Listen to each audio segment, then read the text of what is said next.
Trauma কেয়ারের লিফটে আটকে পড়েন নাগের বাজারের বাসিন্দা। ছেলের চিকিৎসা করাতে এসে তিনি হাসপাতালে এসেছিলেন। লিফটে কোনো চালক ছিলেন না বলে অভিযোগ। এরকম ঘটনা কেনই বা ঘটলো, কিভাবে তার মৃত্যু হয়েছে, অবশ্যই এই বিষয়গুলো জানার রয়েছে। কারণ আরজিকর হাসপাতালের একেবারে লিফটের মধ্যে, কারণ লিফটম্যান থাকার কথা, সেখানে লিফটম্যান ছিলেন না বলে একটা অভিযোগ করছেন রোগীর পরিজনরা। রাত 2:30 নাগাদ হাসপাতালের ট্রমা কেয়ারের লিফটে তিনি আটকে পড়েন এবং নাগের বাজারের বাসিন্দা বলেই জানা যাচ্ছে। এখন অবধি যা যা খবর সামনে এসছে, ছেলের চিকিৎসা করাতেই তিনি হাসপাতালে এসেছিলেন।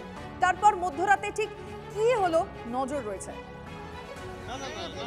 তার ছেলের হাত ভেঙেছে, ট্রিটমেন্ট করতে, ও সুস্থ, লিফটেই ওর ওয়াইফের সঙ্গে ছিল।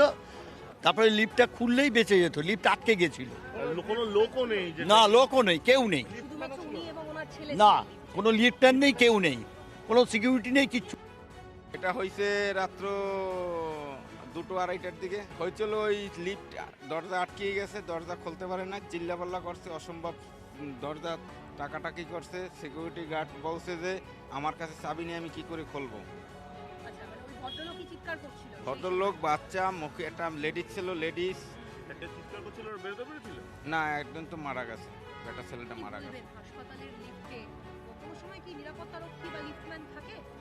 থাকা উচিত কিন্তু থাকে না, এরা থাকে না। আর আরজিকল সেই আগের মতো আরজিকল নেই এখন, একটার পর একটা দুর্ঘটনা ঘটেই যাচ্ছে।